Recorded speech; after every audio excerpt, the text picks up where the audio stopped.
Terrace वाला दरवाजा कौला हुआ था। वॉशरूम में धोने के लिए टब में कपड़े मौजूद थे।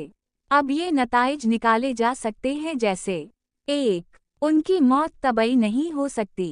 2. इंसानी जिस्म से मौत के तीसरे दिन से तेज़ माहौल में फैल सकती है। हमसाए खास कर साथ वाले क्यों खामोश रहे।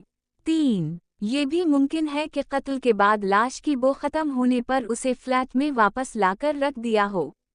4. मुमकिना कातिल कोई बड़ी शख्सियत हो सकती है।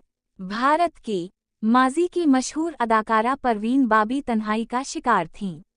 बाद अज़ा मुआशी ज़बू हाली का भी शिकार हुए।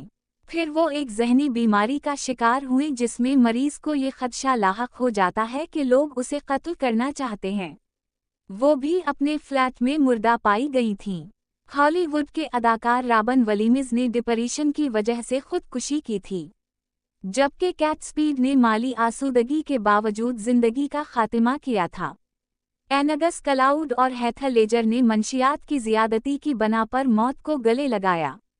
दुनिया भर अदाकारों की ऐसी उदास अमवात से भरी पड़ी है। व्यूअर्स, आप इस बारे में क्या सोचते हैं? कमेंट्स बॉक्स में ख्यालात का इजहार करें।